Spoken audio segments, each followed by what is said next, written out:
Thank you, Ben. Thank you, Ben, and thank you, Kendra, for having me. Hopefully, those of you who are on campus have gotten to see my exhibition that's up called American Underland, which you'll see if you look at that work that there's a lot of some of the themes that are in the stories I'm going to tell and the way I approach this will make sense. Um, what we're going to do today is I'm going to tell a couple stories and I'm going to tell them, not reading them, and we're going to do drawings based on that. So and then these are things you could use to continue to work in your own way to if you are as an artist or someone just interested in image making and storytelling, these are ways that you can really um, like if you feel stuck, these are really great ways to find some really energetic place to work and make images. So here's where I'll start with. We all theoretically know what a story is. So a story is a series of events. We think of stories, people tell stories or narratives that might be biographical. We tell them about ourselves, we tell them about all these other things. But the stories I'm going to be talking about are old stories. Stories, I think, are living things. And particularly the really old stories, we think of them in, through collections. Two of the stories today come from the Grimm's Brothers collection.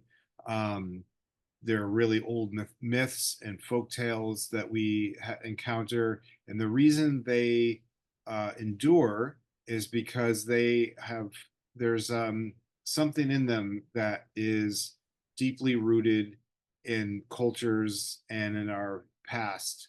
And so, really, if you want to think about what we often think of stories in very analytical ways. We want to analyze a story, we want to know what it's about, or we like, I want to make that story different, so I'm going to change it so it fits a particular agenda or something like that. But really, the best stories are a little more wild.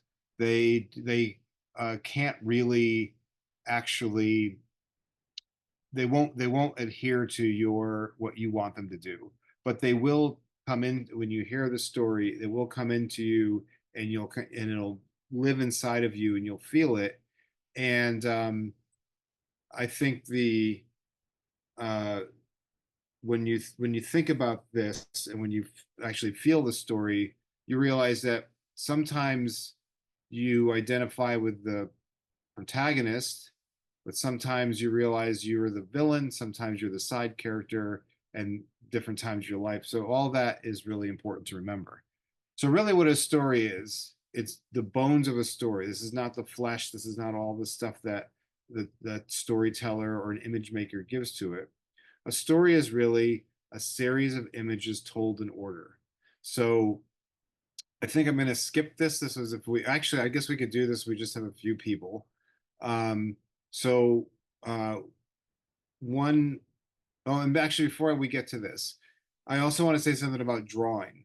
So there's something that happens to us as we get older where we feel like you can't draw, or some people think they can't draw because it doesn't look like a particular thing. I think everybody can draw. Everybody has a voice that's in their hand, and everybody can tell a story with pictures. And telling stories with pictures is a very old activity, and it's very powerful. And we can all do it. You just have to trust that the thing that you're drawing, even if it technically doesn't look like you want it to look like, will communicate something, and it'll have a power because it's your voice.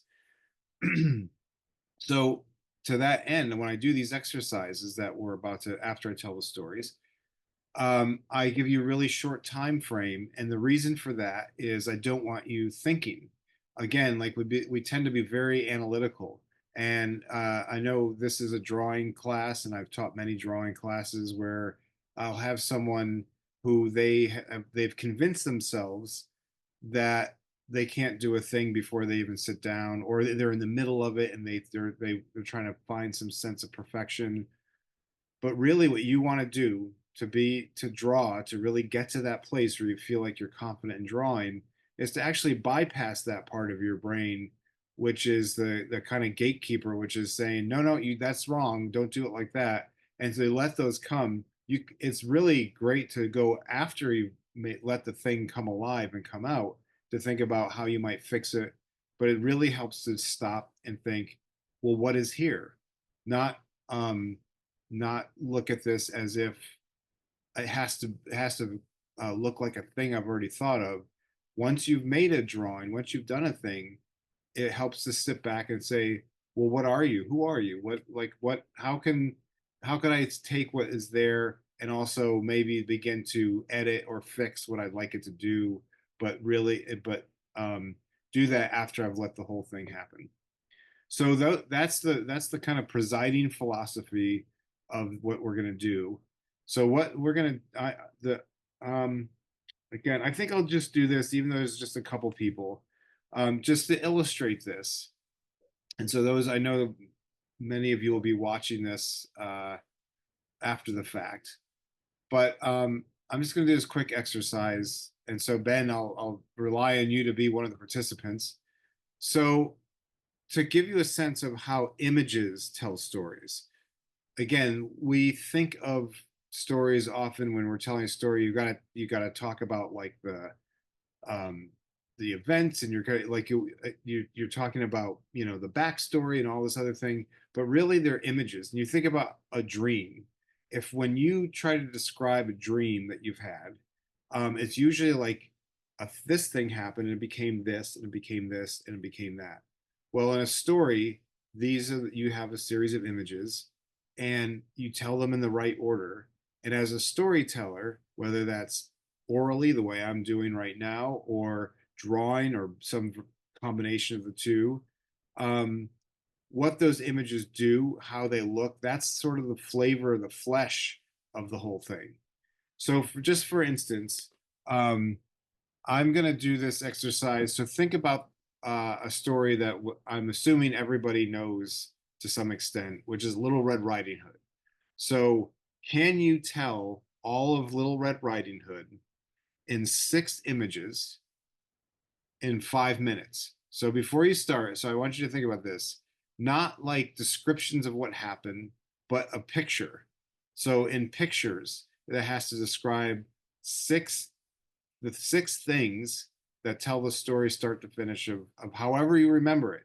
So this is not a literary criticism class. This is not like, we're not doing story structure.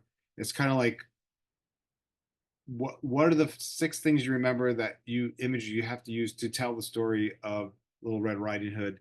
And, excuse me, you have 5 minutes. That's less than 30 seconds per image. So you don't have time to overthink it. You just draw. And if they're like quick, little stick figures or whatever it is, go ahead and go for it. And so I'm going to now set the timer, and I want you to think about um, Little Red Riding Hood, and you have 5 minutes. So again, this is like whatever medium you want, pencil, you know, paint. If you want to actually like do marbled sculpture to do this, that might take a little longer than 5 minutes, but however you want to do this. Okay, ready, go. 5 minutes. And again, you're just thinking like you got about 30 seconds. What are six images, pictures, not descriptions, not words that you would need to tell all of Little Red Riding Hood. So you got to really distill everything down to these 6 images.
Okay, there are 3 minutes left.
Two minutes.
Thirty seconds.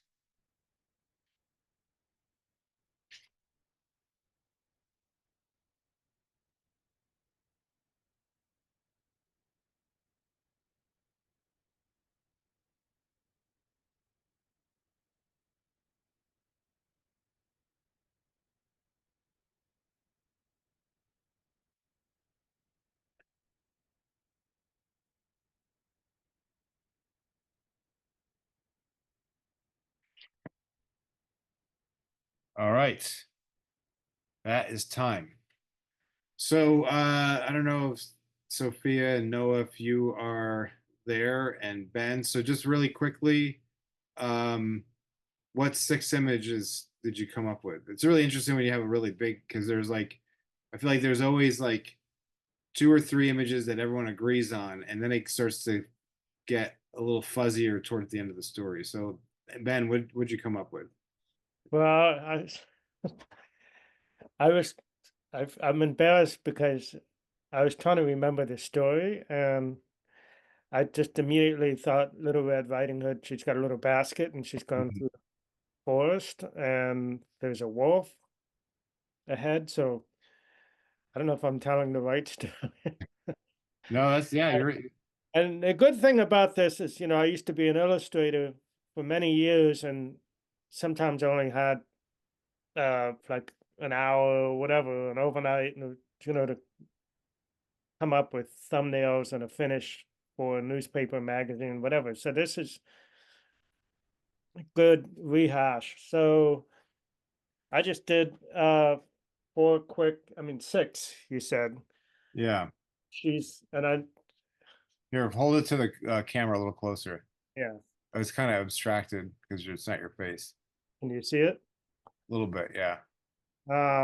So let's see, she's at a distance. She's her back, the looking at the sun. Um could see a silhouette up ahead of a creature, and then I just couldn't think fast enough. I was like, "How do you?" And I thought it was a fox, but anyway, that's what happened in the minimal time that I did. And she throws her basket up, and she falls to the floor, and she's happy, and she realizes it's a friendly fox. So I know I'm off guard, and Yeah. I hope I get Any the extra credit. anyone, well, it's interesting, like again, well, the reason I do this is that it is like a story that's in the ether, but not everyone remember. I don't know if Sophia know if you're there that you can show us what you have. But the story has so when I done this, so the story is she's she talks to the wolf. She's going to grandma's house.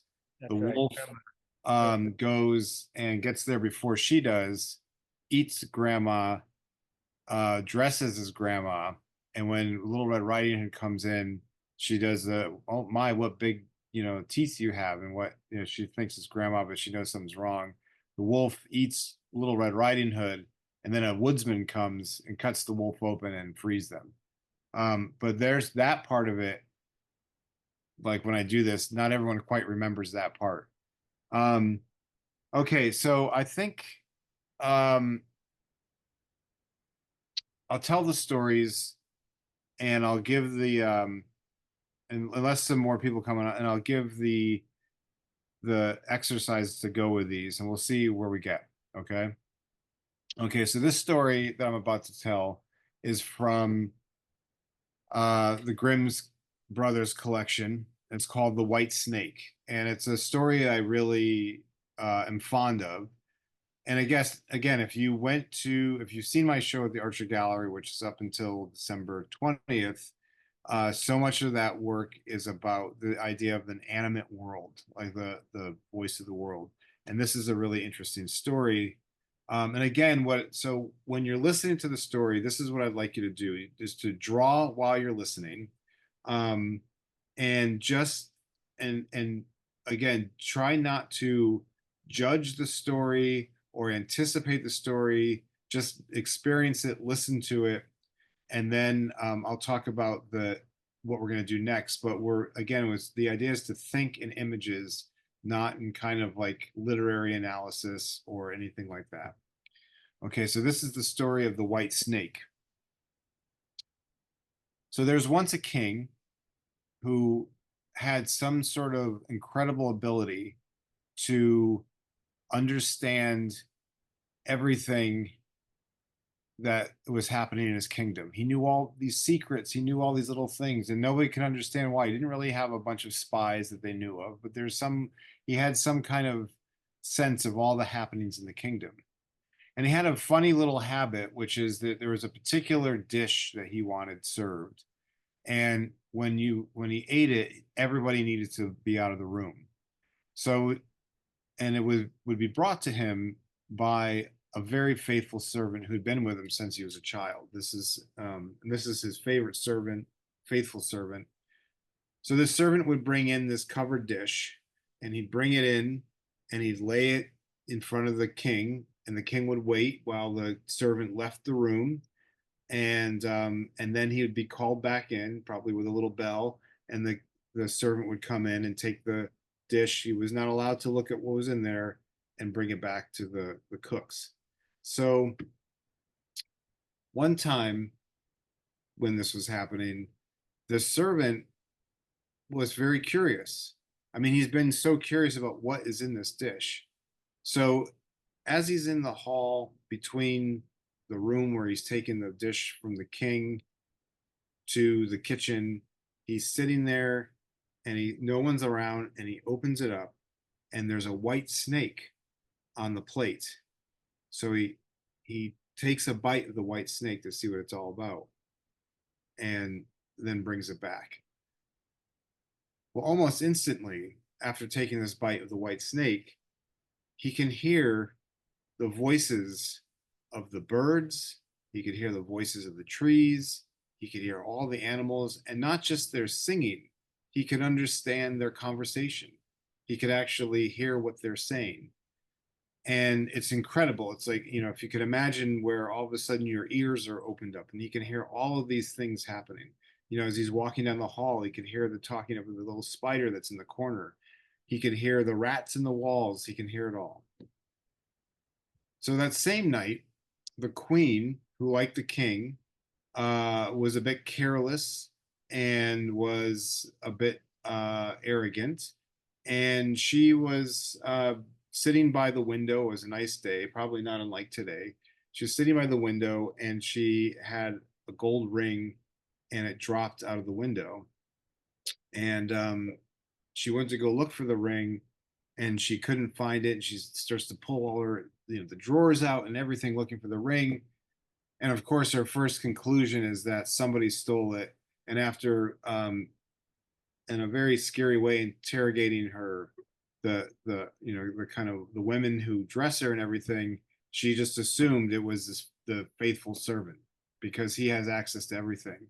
And so, without really any evidence or asking him anything, the king and the queen, they say, produce the ring, and he says, "I don't have the ring," and so they banish him.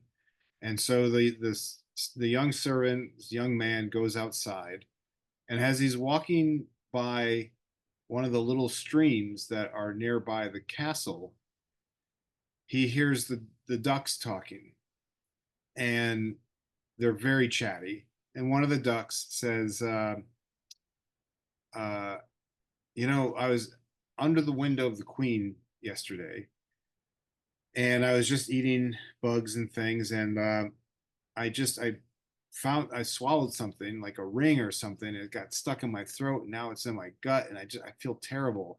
So immediately, this young man, this young servant, upon hearing that, grabs the duck and takes it upstairs, and he squeezes the duck out until all the poop comes out in the ring, and it's this, they clean it up, and he says, "Here's your ring," and the queen says, "Oh, I guess it wasn't you," and then without apologizing, just walks away, and the king, sort of sheepishly but not, says, "Listen, we're sorry we put you through this.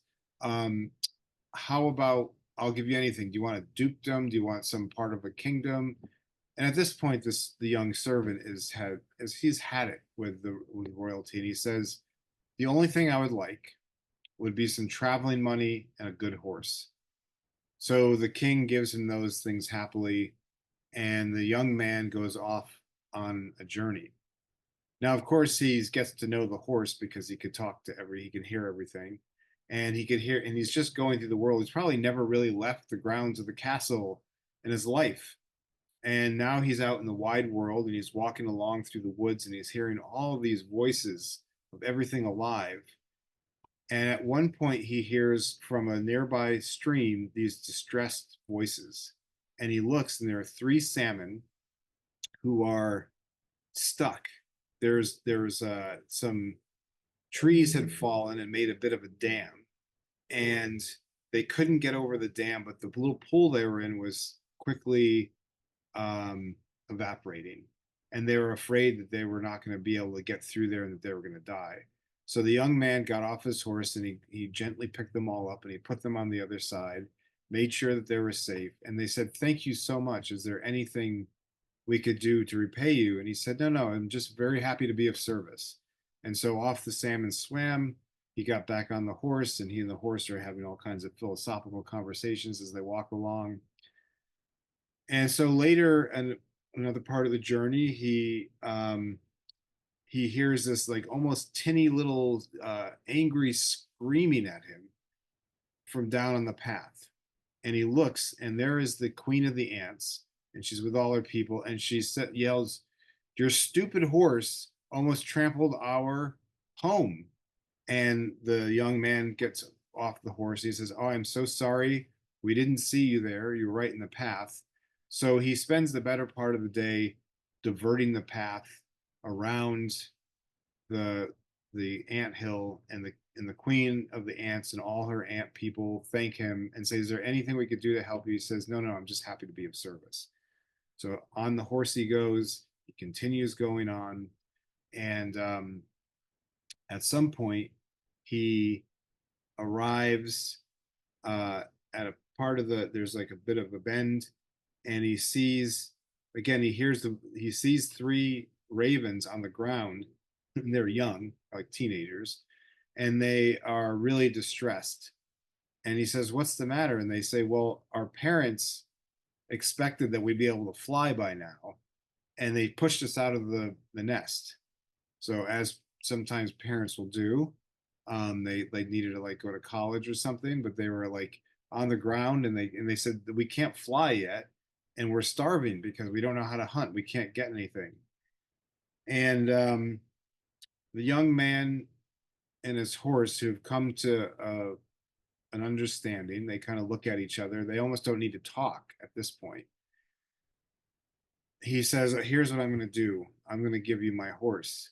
And so the horse says, "Okay, let's do this." And he cuts the horse's throat, and he gives the horse to the ravens to eat. And they say that was a massive sacrifice. Thank you so much. What can we do to repay you? He said, "Nothing." He said, "I'm just happy to be of service." So he continues his journey on foot, and eventually the path of the forest takes him to a castle. And in the courtyard of the castle, there's a big crowd, and there's a lot of excitement, and everyone's talking, and there's all these things going on.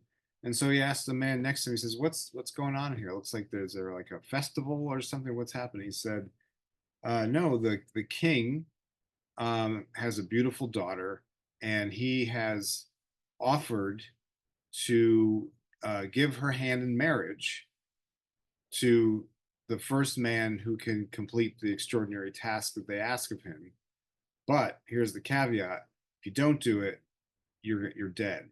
And they kind of look over, and there's a pile of dead young men who have failed at this task. And the young man is kind of curious about this until he sees the princess, and she's pretty cute. And so he thinks, "All right, let's try this out." So he approaches them, and at first she looks at him, and she thinks, "Who is this pauper? This who is he? I mean, he's good looking and all, but like he's like, who is he? Where is he from? He's no family connections." And so she has this kind of disdain for him. So she says, "Okay, well, here's your task. My dad's gonna take this very valuable pearl earring. He's gonna throw it into the water, into the ocean, and you have to find it and bring it back to me tomorrow." And so they go to the beach, they throw the thing out there, and he sits on the beach in complete despair.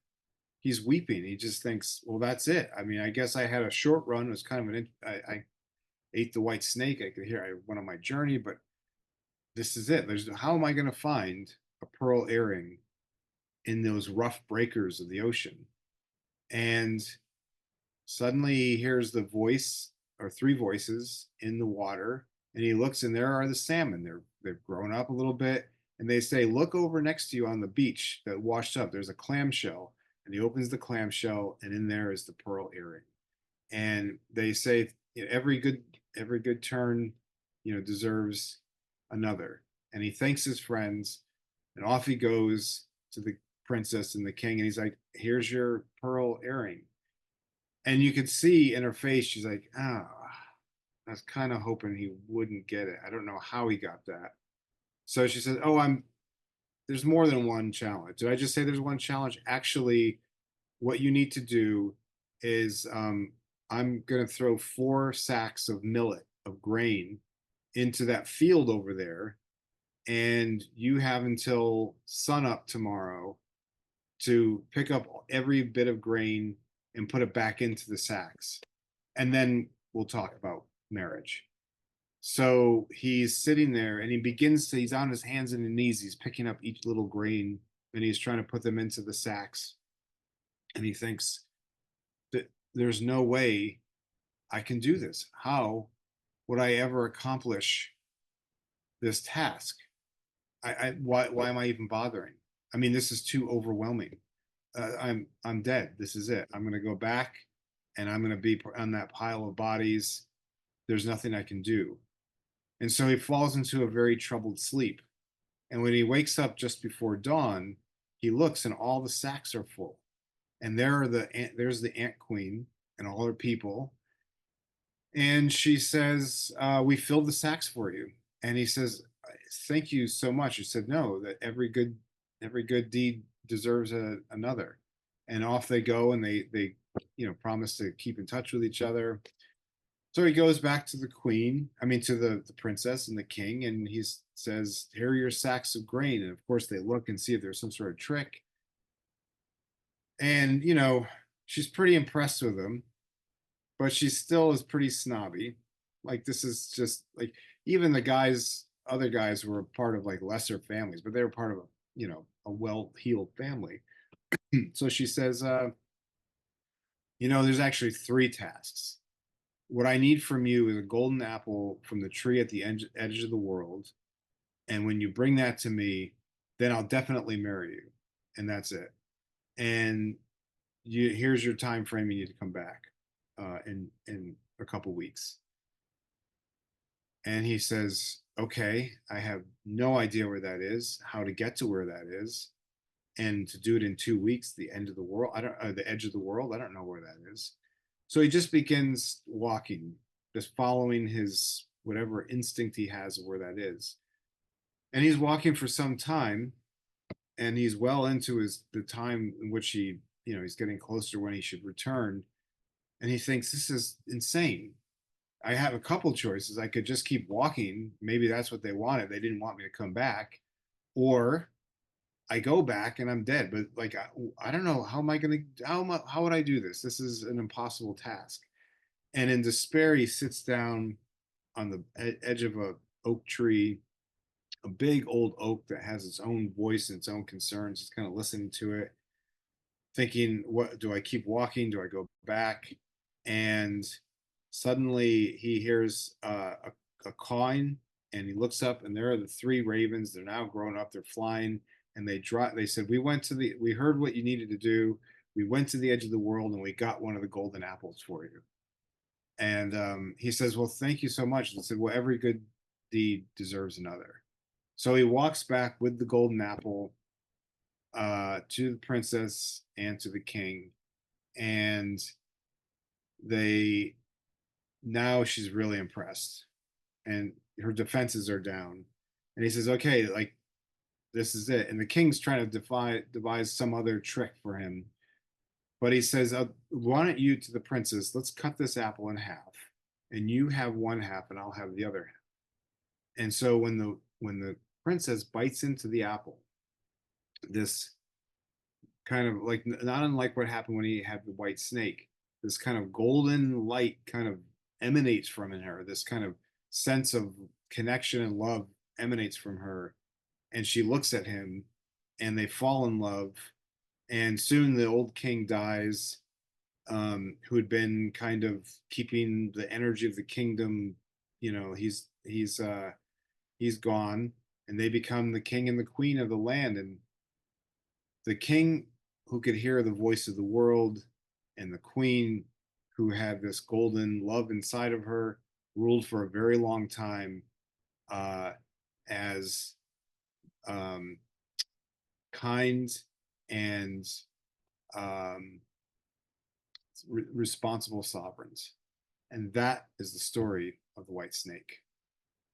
Okay, so here again, this is going to be a little tricky with just a couple people. So this may be, I may change this a little bit for viewing. So what I would ask you to do is and Kendra, if any of your class want to like jump on somehow and talk about this, who are doing this, I want you to draw the three most important images.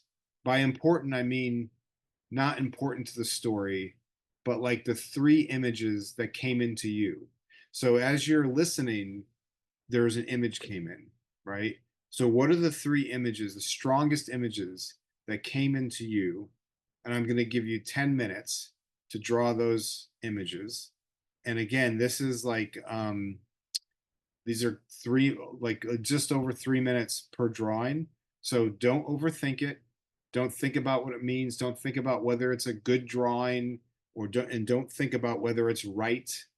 Just let it go, and do the thing. So I'm going to give you 10 minutes. I'm going to set the timer, and then let's see what you come up with, from there. And um, again, I think this might be for a later thing, but in the chat is a link to something called Padlet, and I've set up a Padlet. So if you want to post onto there the image you did, it's easier to see. Either everyone can look at it, or I could share the screen, but or you could do it for later. So all right, we are going to do 10 minutes.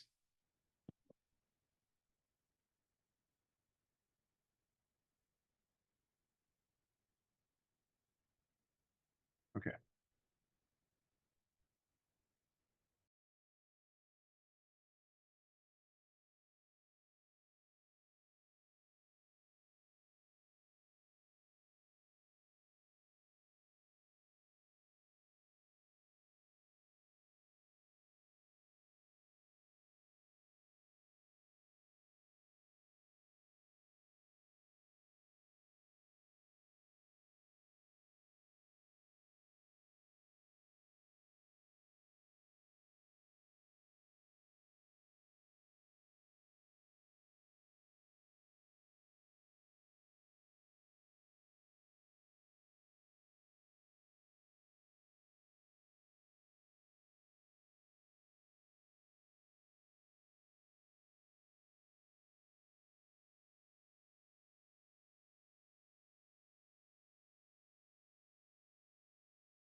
that we're halfway through.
We could also end this early if it's just a couple of people doing it. How are you doing? I'm doing fine. Okay. All right. 3 minutes.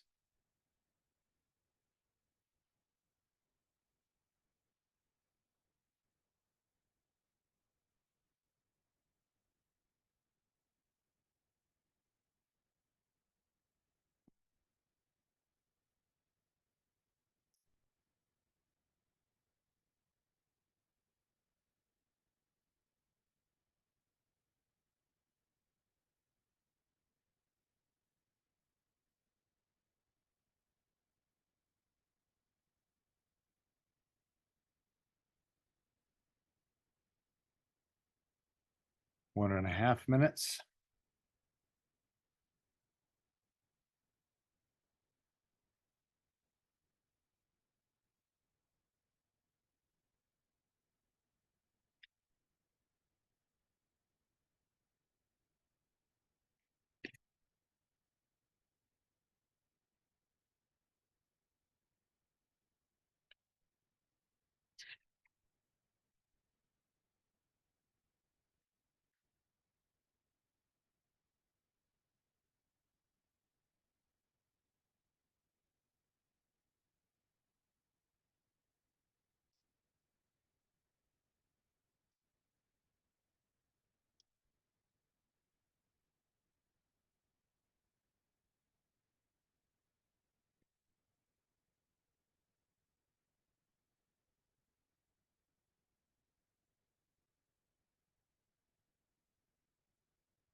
And that's time. Okay. Just really quickly, does anybody want to say anything about like maybe just one image that came up? Yeah, one of the images that I drew was he was a king, right, that ate the white snake. Mm-hmm. Yeah. Yeah. I drew like him at a table, like eating, like taking a bite of it. And he starts like glowing, and there's like a window with like animals and stuff outside. I drew like sound waves, like to show like he can like hear all the animals and stuff, like better than Right. he could before or whatever. Nice. Yeah, so if you sign up for the that this Padlet, which is here, you could post those, and then anyone in the future who's looking at these. But yeah, I love that part of the story. It's such an odd part of the story because, like, in some ways, the king is has this ability from eating the white snake, but he only uses it for stuff like, basically like espionage. So, it's kind of an interesting thing. Anything else? Any other images that come up? Hey Noah, do you mind just Yeah. holding it up? Here, I'll have to do that in 1 second because I joined on my computer. My computer doesn't have a webcam, so I'd have to join on my phone. Okay. So if you give me just 1 second, I can do Or that. Yeah, did you? yeah, You could also, if you want to, if you go to Padlet and then you Yeah. take a picture of it, and then I could share it on here. Okay. Yeah, I'll do that. Just give me one. Oh, Okay. yeah, just 1 second. I can do that. and I'm in the process of doing this Padlet, whatever, but I just was drawing as you were telling your story. Mm-hmm. I'd get locked into a visual image. Um, if you want, I can hold them up. Yeah, yeah. Let's see it. Um, oh, I mean, I just got locked into the whole idea of the king, and then the earlier in the story with the servant and the Uh-huh. history. I hope I got this right. Um, Uh-huh. what was in there? But then jumping ahead, I just couldn't get the thought of a whole bunch of ants on an anthill, and then I wanted to go further. Uh-huh. I think I did too much. So, but then I was excited about the horse, and somehow I did a sunset and the three crows. Um, but then as you finished up, I loved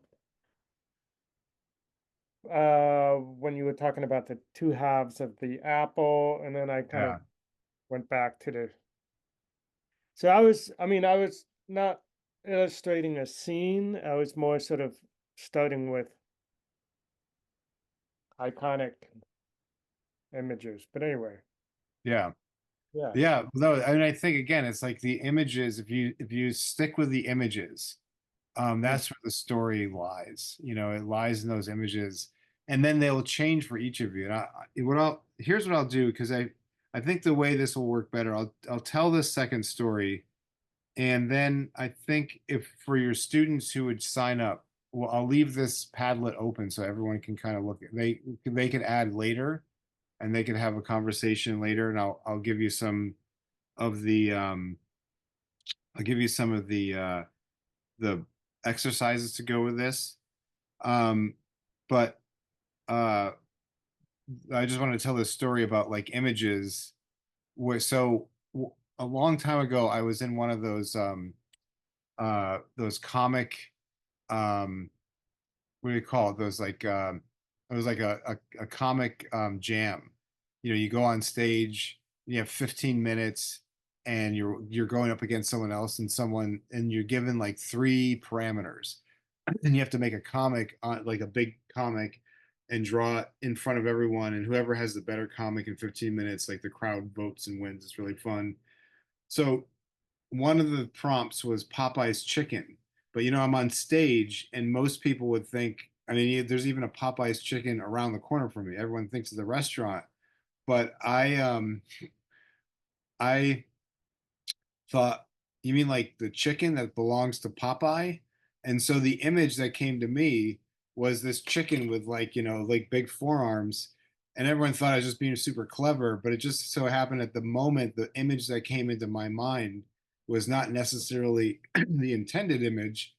And so it did something else. So I think if you let these images come into you and then see what happens. All right. So Noah's has put something up. And so I'm going to just do a really quick share here. Let's see. All right. You want to tell us a little bit about that? Yeah, so I already talked about the first picture, and then Uh, my second picture is supposed to be like the king, like giving the queen or whatever the girl he was trying to get the pearl, was it like a uh-huh. pearl necklace or pearl earrings or something. Uh-huh. And then she kind of has like a straight face because she's not really thrilled. Right. And Right. so I show she's thinking about the that golden apple tree at the end of the world or whatever. And then my last picture, I just drew him finding that golden apple tree. I imagine these golden apples kind of having some kind of shine to them, so I tried to like somewhat show their shining because I didn't have any colors with me or nothing. Well, no, this is again, like this is a great example of like this is all you need to tell the story, right? Like you Mhm. don't need, and this is all an image. So there's these, like we understand um, those lines when we see them, they're totally abstract, but but we understand them as suggesting energy or sound waves or something. And like the bird in the window, those are really pretty simple, but we understand that that's what those are. Like you've told that story, so there's even in that image, there's all this stuff that's there. Um, and if you think about this in that way, like what is the most basic information I need to put down to tell the story, then you start there, and there's a certain power that comes out of there. And if you don't get too caught up with like, is this right, or is this like, is am I drawing, like what year did this take place? You don't even think about that. You like, what is the most expedient way to communicate with the images? And I think the like you can see that's happening here. Like the thought bubble is this image that we could see that she and her expression, we could see that there's actually a sequence, because then that same tree is down here on the third panel. Yeah, thank Um, you. yeah, thank you for sharing that. Okay, so I think just given the way this is going, I'll tell one more story and I'll give the directions for the exercises, and then maybe we can end a little earlier, and then people can watch later and then do this at their own time. Does that sound like a good plan? Okay. All right. So the next story I'm going to tell is all of the Lord of the Rings plus the Silmarillion. So I should be done tomorrow. So if you guys all hang out, they'll tell the whole thing. No, I'm just kidding. The next story I'm going to tell is, and this is kind of a hard one. This is a tough story emotionally, but you stick with it. It's worth the beginning, which is pretty tough, and I think particularly this week, given I think this is why I'm picking this story. But it's another grim story. It's called The Handless Maiden. So there is a miller who had fallen onto hard times. He used to be not prosperous, but he was making do. He was doing fine for his family. But he didn't have enough access to wood. His mill fell into disrepair. And so he's given to just gathering sticks in the forest to do whatever he can with that. And one day he's there trying to find whatever fallen wood he could to try to make some money. And maybe you've been in a situation where things just aren't going well. You feel really broke, and the things you're trying to do to make some money almost are counter productive, because they're not. This is where this miller's at. Well, while he's doing this shadowy figure in the woods comes up, and it's kind of someone who's in the shadows all the time. You can't quite see his face. And he says, Miller, I see that you've fallen on hard times. Um, I might be able to help you. And so the miller says, well, what can you do? And he said, the shadowy man says, I'll tell you what, I have the ability, I can give you the ability that anything you wish for, you'll get. And the miller at first, again, he's really desperate, so he'll believe anything. He says, "Okay, well, you must want something in return." And the shadowy man says, "Yeah, one simple thing. I want everything that's just behind your house in your yard. That's all I want." And the miller thinks, and he thinks, well, the only thing I could think of that's behind there is that apple tree. And I mean, it's fine. We like that, the exchange for an apple tree and some stuff in the yard to be able to get anything I want. So they make the deal. And the miller is walking home with this meager bundle of sticks, and his wife comes running up to him, and she is elated, and she's in brand new clothes. And she says, Husband, husband, you'll never get, like, I just wished for new clothes and I had them. And where do you see the house? The house is like there's another story, and it's painted like it's just all of a sudden it was there. Do you know what's happening? And he told the story, and he said, and the only thing I had to do was give this man just what's behind our house. And that's just that old apple tree. I mean, it doesn't even have good apples. And the mother's face goes white.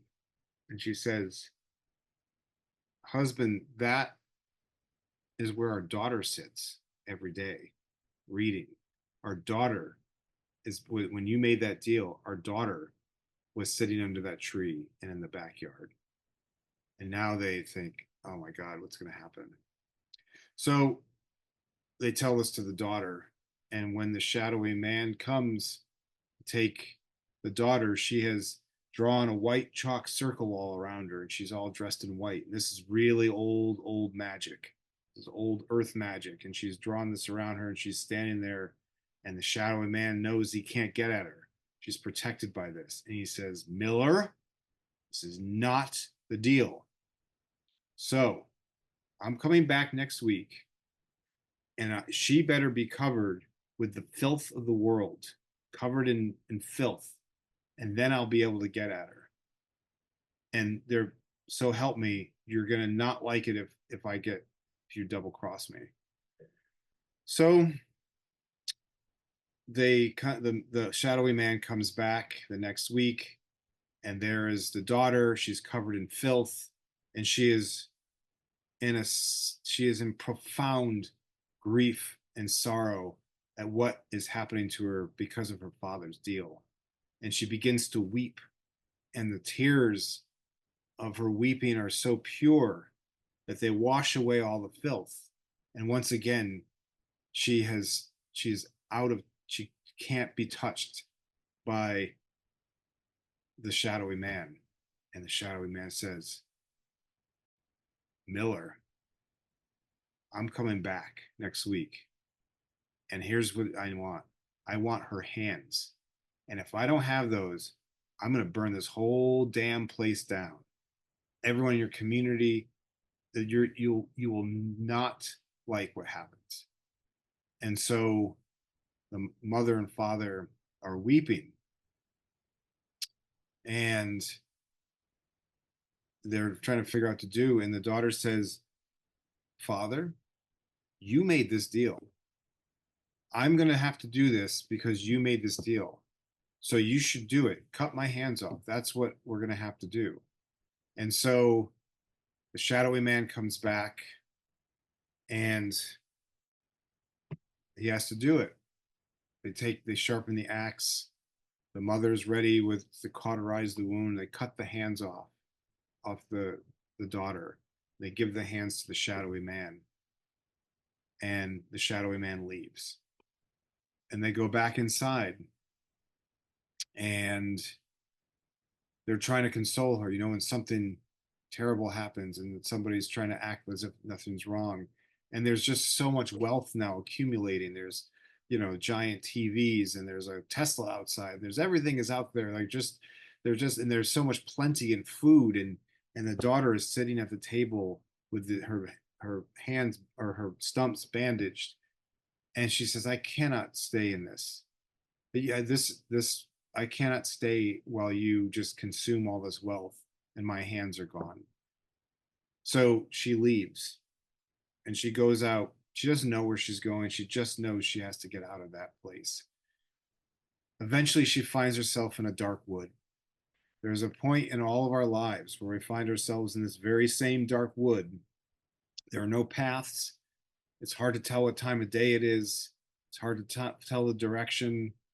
There's no one else around. It's just you going through the scratchy brambles and everything. And she spends a lot of time in this place, finding her way. She's scratched up. Her hair is now a mess and grown long. And even some birds have taken nest in her hair, and she's hungry all the time.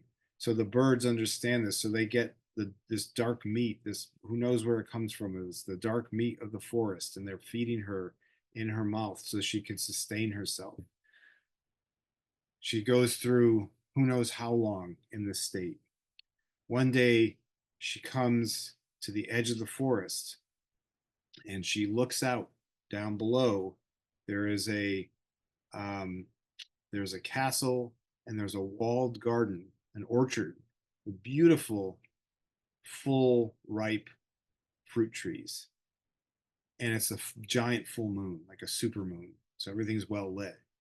So she makes her way out of the dark woods, down over she kind of hops over the wall into the orchard, and she's looking at this beautiful fruit in the moonlight, but she can't reach it. She can't get it because she has no hands. And so the tree limbs, the trees bend down for her. They dip their boughs so that she can reach the fruit, and she eats the fruit. And the taste is amazing. It's sweet, it's juicy, it's sunlight, it's life. So she goes back into the woods, and she begins to come down.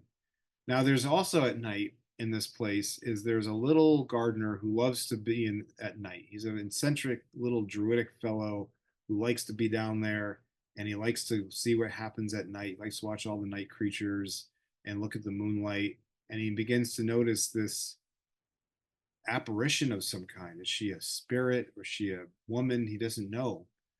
And he watches her as she comes down. And one day, the young king, who's unmarried, he's very young, his dad died. He has a strange habit, strange kink, maybe. He likes to count all the fruit in the orchard. And he knows in his head exactly how much fruit there is. He's going and counting. And he's like, Gardener, where's this fruit? I noticed that this fruit is no longer here. And the gardener says, well, I've been meaning to tell you, there's been this, I think, a woman, a fairy, I don't know, coming down from the woods, and she comes at night, and the boughs dip down to her, and you should come and see this. So that night, they're both waiting and they're watching, and this young king is smitten and scared, and is not sure what he's looking at. So he approaches her, and of course, it's a little frightening to her. She hasn't talked to anyone in who knows how long. And he says, look, it's fine. You can have all the fruit you want. And I don't know if you want to stay in the woods. I don't know if you're a spirit or a woman or a fairy or a wolf. I don't know. But there's this whole other wing of the castle that nobody uses. I'm going to leave the door open for you. You can come and go as much as you want. If you don't want to stay in the woods, you can come here. Nobody will bother you, but we'll bring you some fresh linens. We'll bring you some, we'll make sure there's food there for you. And so she begins to go in there tentatively at first, but then she begins to relax into the situation. And he keeps his distance. He talks to her through the wall. He brings her tea, he reads her poems, and over time, they begin to understand each other, and they begin to really fall in love. And at this point now, her hair is combed out, and she's cleaned, and she is now feeling like she's part of the castle. So they, of course, decide to get married, and the queen mother, who is the mother of the king, is absolutely enchanted by this young woman, because she's used to all the unserious, giggly, court women who are always trying to get the king to marry them. And this is a very serious, this is a person with a lot of weight and gravity. So they fall in love. The wedding is planned. They get married, and on the wedding night, the king had been thinking, what can I get my wife to be that she doesn't have? What does she not have? And he thinks, I will have my goldsmiths make her golden hands to replace the ones that she's lost. So it's the wedding night, and he says, I got a great gift for you. Are you ready? And he gives her the box, and she's like, maybe it's in Tiffany's blue, and she's excited. She opens it up. There are these golden hands. He's like, what do you think? Try them on. And, she's flattered, of course, and she realized that this is a genuine gesture. But at this point, her lack of hands, her stumps, she's negotiated the world with them. So she puts them on. They're rather clunky and they're inert because they're metal. And so, she takes them off and puts them aside and thanks him. And the beginning of their marriage goes well. And soon she's pregnant. And they're very excited for the coming child. But then war breaks out on the northern border of the of his kingdom, and he has to go to war. And he says, "Look, I'm coming back. No matter what, I'm coming back for you and the baby. So you'll be here with my mother. I'll try to even get back before the baby's born, but I will be back." So off he goes with his army to fight this battle at the northern border.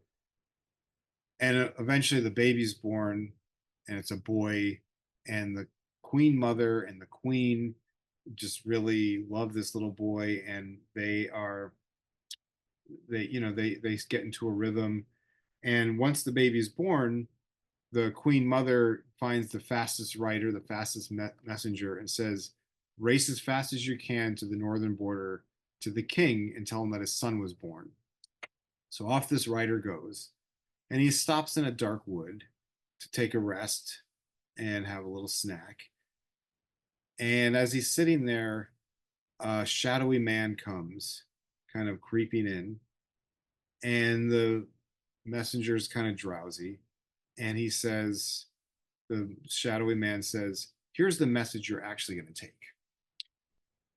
You tell the king that his wife is a witch, that she bewitched him and has given birth to a monstrous hybrid baby, like part dog, part human, and that she should be killed." And off the messenger goes, and he delivers that message to the king. And the king says, "Well, I know my wife. I mean, I married her. I love her. Um, if I have a dog baby, if I have like a dog baby, I love the dog baby. It's my kid. So go back and tell them everything's gonna be right. We're actually winning here. We're close to a rout with this war. I'll be home soon." So the writer goes back with that message, stops in the same place, and a shadowy man is there again. And he says, "Here's the message you're actually going to take. You're going to tell the queen mother that the king wants his wife killed. And when he arrives, he wants her eyeballs and her tongue on a platter and the baby killed." And so he brings this message to the queen mother. And the queen mother goes, "Oh, I don't know what the hell is going on with my son. He must have some sort of PTSD, or he must be like have gone mad in war. We are not going to do that. We'll find a deer or a cow, and we'll cut the tongue and we'll show it to them." But she says to her daughter-in-law, "I hate to tell you this, but my son seems to have lost his mind. Um, you need to go back out to those woods with the baby to be safe." And could you imagine? She's gone through this incredible trauma walking through the dark woods. She found someone who loves her. She's married now. She has a baby, and she's got to go back out there. But she knows that the queen mother's right. So she bundles up the baby and some things, and she heads out into the woods. Now, when you've been in the dark woods and you've come out, the second time you go in, they're not the same woods. Things are different. So she's anticipating her first experience. And when she gets in there, there's a pleasant green light. There's a path. She's walking along the path, and she smells wood smoke, and she hears singing of these women singing. So she goes and she finds this cottage, and she knocks on the door. And this tall woman in kind of simple clothes opens the door, and she says, "Oh, good, you're here." And she brings her in, and the woman says, "We're the Sisters of the Wood. And we knew you were on your way. So come on in, bring your baby, and you can stay with us." So the Sisters of the Wood, they're not nuns, and they're not like a sect of any kind of religion. They're just women who want their own community, and they want to see men when they want to see men, and they want to have this, this community. So the woman joins this community, and it's lively, and all the women are kind of bawdy. They tell dirty jokes, and they have a beautiful garden. And the queen, the handless maiden, as best she could with her stumps, is working the garden. But something incredible begins to happen. Like little tendrils begin to emerge from her hand, and over time, these hands emerge, and they're a bit weak. And then suddenly, at some point, she has her own hands, and they're strong. And her little baby boy, who started as an infant, is now a toddler, and he's a little bit older, and he's watched his mother grow her hands back. She has this kind of agency, and um, she doesn't even notice it at first until she gets these hands. Now, meanwhile, going back to when the king comes back, he's excited. He's got a little gift for his new baby, and he says, "Where's my wife? Where's my son?" And his mother presents him with a platter of a tongue and some eyeballs. She's like, "Here's what you wanted." He's like, What are you talking about?" And they exchange stories. They realize that the messenger was basically delivering fake news. And I don't know if that messenger made it through the end of the day, but the queen mother says, "Look, I sent your wife up to the woods to be safe. Now you need to go follow her. You may have experience at war, and that's like a real, important warrior thing that you've done, but she is a person of gravity, and you need to learn some of your own lessons to find her." So off he goes into the woods with his horse. He's got all of his armor on, all the kingly kind of accoutrement that he goes into the woods. So he goes in there, and he gets into the woods, and he is lost. I mean, he was a very strong warrior on the battlefield. He knew how to do this. This he doesn't know quite how to do. So he's walking through the woods, and he little by little he realizes the armor is doing no good. He begins to strip himself of this armor. He has to let the horse go, because the horse could go back to the kingdom, because he can't move through the forest, and now he's on foot. He spends 7 years in the woods searching for his wife. As he begins to strip all these things down, he begins to learn things like how to darn his own socks. He learns how to use minimal means to light a fire. He learns to trap animals, and he learns to make his way in the world. And so it's 7 years in, and he hears singing in the woods, and this like lovely deep male singing. So he goes to this cabin, and he knocks on the door, and it's these men again. They're in simple clothes, and it's the person opens the door. He says, "Hey everyone, he's here," and they bring him in. Um, this is the brotherhood of the woods. Not unlike the sisters of the woods, they're not religious. These aren't tech bros either. They're not like, these aren't man cave. They're just like hanging out with each other. They're probably brewing beer and stuff. So the king tells the story, and they say, "Well, sit down, because on the way right now are the sisters of the wood, and we'll explain everything to you." So the sisters are coming down the path, and they're singing their songs. And the men, of course, they're starting to put like their beard oil in, and they're like getting their hair ready, because the women are coming.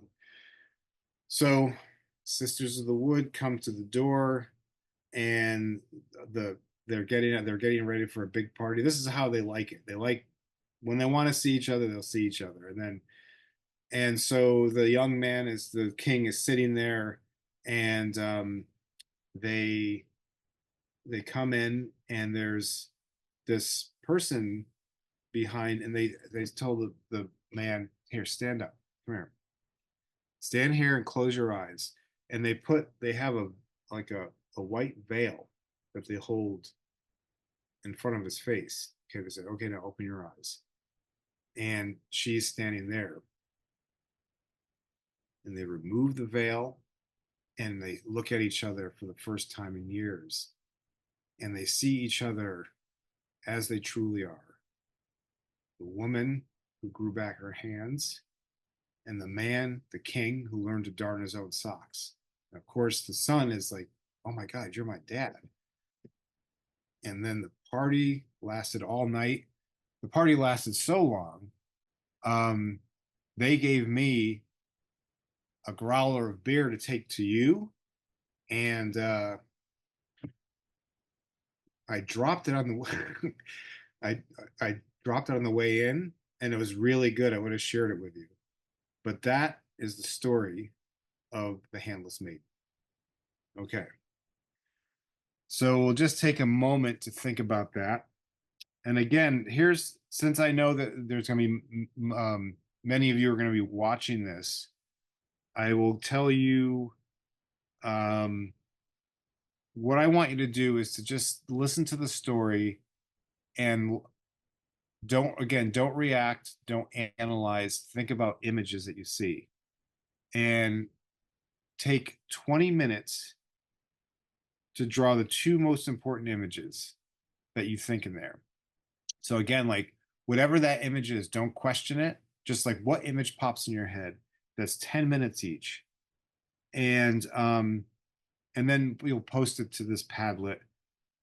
And what I'd like you to do then is to then, once you've drawn those two images, take something out of one of those and then make one more drawing and give yourself 20 minutes to do that.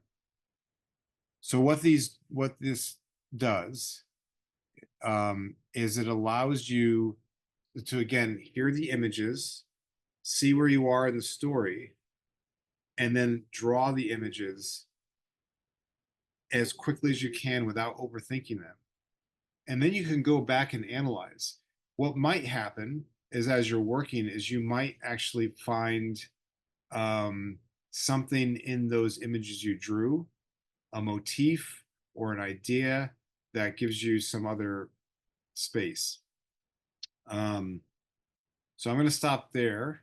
I want to see if there's anyone, Noah or Ben, or if anyone in Kendra's class, if you have anything you want to say about anything that you want to say, like an image from that really struck you. So I don't know if anyone has any idea from there. You mean like immediately right now? Like just right now, like if you're not withdrawing, just like what image that struck you? Uh, the golden hands. That's, I mean, I made a lot of little notes, but that's kind of, because that's sort of the overall, for me, the gist of many things to the components of the story. But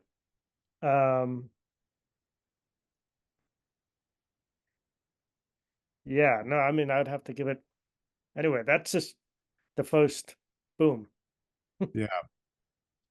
So what was it about the golden hands that, like you said, that's sort of the gist? Like what was it in that image that you see um that has resonance for you? Uh, I think when you started talking about it, I'd never heard a visual of like slipping on hands, Mm-hmm. and that they're not only, I mean, I've heard of people slipping on hands, but the fact that they were golden hands. And so to me, that metaphor and the visual just like glowed in my head, and I couldn't get it. I kind of got stuck on it. I mean, I was listening as you kept going, but and then you bring it up at the end that her hands had grown. Did I catch that right? Had grown on her own. Yeah. So, you know, anyhow, so that was for me. Um, yeah. I mean, it's really with the first time so I heard that story, and that what the story I'm telling is adapted from a storyteller named Martin Shaw, who lives in the UK. And in 2018, I did some like so. This is the beginning of the first um, Trump administration, and I did something that was rather rash. I'd read his books, and I saw that he was doing this 5-part workshop in England, um, and I had to go to England 5 different times to do this storytelling workshop. And it was interesting because I was like, I don't. Oh, sorry, Ben. No, no, I'll be right back. I'm sorry. Okay. And and so what happened was I would go, and somehow I was able to always make just enough money just before I went so I can go each time. And it was this journey where I'd fly to London, and then I would take a 4-hour train um uh into Devon. Um I was actually Totnes was the train station, and then somebody would pick us up or pick me up, and we'd go into Dartmoor, which is Dartmoor is the moors in England. And then he would tell these stories, and then he told that one. It kind of devastated me, and it's had a resonance for me as a story ever since I heard that. But I often think about that detail of a gift that someone has given you that has all the right intentions, but it's also kind of wrong because her golden hands would, while beautiful, they wouldn't function. And it really required her to grow those hands, her own hands, on her own back. Um, okay, so because here's what I'm going to suggest to those you're going to be watching later. So going back to the white snake, I'll just remind you of these exercises. So again, after you listen to the white snake, draw the 3 most kind of prominent images you get right after listening to it. Give yourself 10 minutes to draw 3 drawings. They don't have to be technically perfect. They don't have to look right. Like, don't even think about it. You have about 3 minutes per, and so you just want to draw it. And then if you're with someone, or if you're in a small group, and this will only work if you're not doing it on your own, this won't work. But then look at what somebody else has drawn. And so if at some point you are if you start to post to this Padlet, which I'm just going to leave it open for you all to start posting to. You can see what other people are doing. Take one of those drawings that someone else has drawn, an image that they picked up, and then you draw that. And then finally, for about 15 to 20 minutes, or 15 minutes rather, let's say 15, then draw one drawing out of those quicker drawings you did. So again, 15 minutes isn't a long time to do a drawing, but it's really quick. It's a way of thinking, getting past when you're image making, it's a way of getting past that self-consciousness that could get in the way. And it just as lets the image come from here, from the story, because when I'm telling you the story, even if it's recorded, you are receiving it, and then it comes into you, and then you interpret it through that. For the handless maiden, I'll say take 20 minutes, and so that's 10 minutes of drawing. Draw the 2 most prominent images that you see in the story. Draw those. And all of these, please post on the Padlet. And so Padlet, which I showed earlier in the Zoom call, also has a way for all of you to comment on it. And I'll just leave that open. And finally, I guess I'll conclude with this, is that this workshop is about stories. So when I'm telling these stories, I'm thinking of them as a living thing, right? So yes, it's an old story that I heard someone else tell, that was written down and collected by the Grimm brothers, it was told by someone else. All of those things are true, but by activating the story by me telling it, it's activated further by you listening and then creating these images.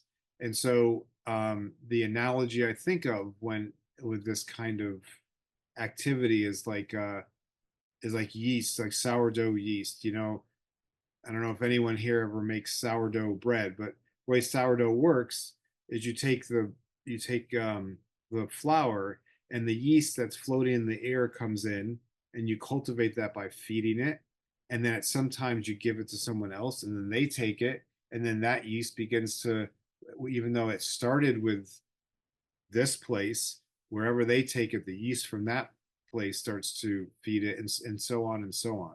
And then you eat it. You don't eat the yeast. You make bread, and then it gives you sustenance. So that's one way to think about these stories.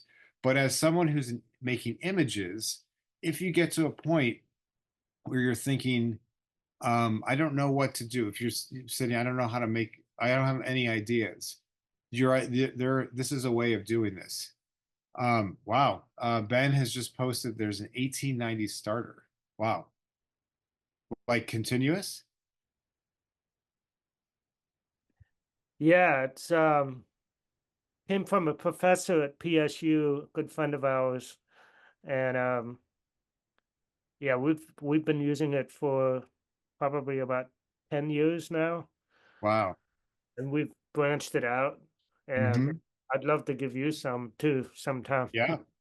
I have some that's like probably 15 years old at this point, maybe a little older. Um, but the other thing I want you to think about is a way of approaching drawing and a way of making images where you let the activity, you don't second guess what you're doing first. One reason why these old stories are really useful for this activity, as opposed to say like a property, like fan art and drawing stuff from from things like I mean, I'm a big comics fan, and I love all that stuff, but there's kind of something that's already controlled about that, those images. This imagery, I don't know if you noticed, but like it doesn't have to take place in this kind of Disney idea of some vague Middle Ages. It could be happening right now. It could be happening. There's a way. It's how you hear the story and how you find yourself in the story, and then when you draw, how you can make an image and how that image then communicates it to someone else. So if you start by just letting the image come, and don't don't question, don't judge it at first, don't be too precious about it, and then look at it, let it sit and think, oh, I think I understand what uh I think I understand what this is going to do. So I think at this point, should we just because I think what's going to happen is a lot of people are going to watch this after the fact. So should we wrap this up, Ben? What do you think? Yeah, that's because I'm gonna record it and then post it, and then I think I Um, just thought of a new idea. I'm gonna offer it as like, you know, a segment that they can watch and do, and then they could also put it to that link that you have. Um, okay. I might have to. Okay, you emailed it to me, so I would post it to them. No, I can do that. I can make a whole Yeah. canvas, whatever. Um, And you can see it's pretty easy to post, and you can see that then like you could also they could comment on it as well. Um, and then Kendra, I saw you come on for just a moment. Are you still with us? Maybe not. Um, thank you, Noah, for sticking out with us, being here. Of course, thank you. So, just like clarify, all like I just have to for the second story do like two drawings for a total of 20 minutes, and then like come. What am I supposed to do with the second 20 minutes? So then the second one is then you look at those two drawings and you like again, it's like the drawings are like whatever images come up, and then look at those and see how you can then make them into one bigger drawing. So Okay. again, like Ben mentioned, one drawing might be just the golden hands. You know, one drawing might be the pear or the fruit, you know, bending down. And then is there a way that you can somehow make those into one drawing? Like what And would be the cover of the book, maybe, right. or the movie? Yeah, Okay. and see how like what happens, what new elements come in once you combine them. And don't be afraid to let things come in. Like don't think I would say don't worry if, for instance, like you're like, oh, well, I don't know if that was in the story. Don't worry about like let the images flow because there's probably something there that you can use. Do you know what I mean? Yeah, that And makes sense. and then again, like if you wanted to take this further, you put it aside for a little bit, you know, for a couple of days, and then you go back and you think, okay, if I were to draw this again, how would I do it? And that's just a way of like really starting to explore how an image works, how a drawing works. And because drawing is a way of thinking and figuring things out. So the more you do these things and the more you start to have a relationship to the story. Um, and again, like if you want to take this even further, after doing these drawings, maybe you try telling the story, all right, with your images somehow. So, but the first thing is, yeah, two images for the 20 minutes, and then another one that you combine and then post them all to Padlet. Okay, thank you. Yeah, thank you. And I'm going to wait for Ben to come back. And then I just want to thank you all for whatever you watch this, for, you know, stepping in and seeing this through. And I would hope that hopefully you'll, if you're on campus, that you get a chance to see the show American Underland, which is up until December 20th. So I'm going to go ahead and turn off the recording. Thank you all. I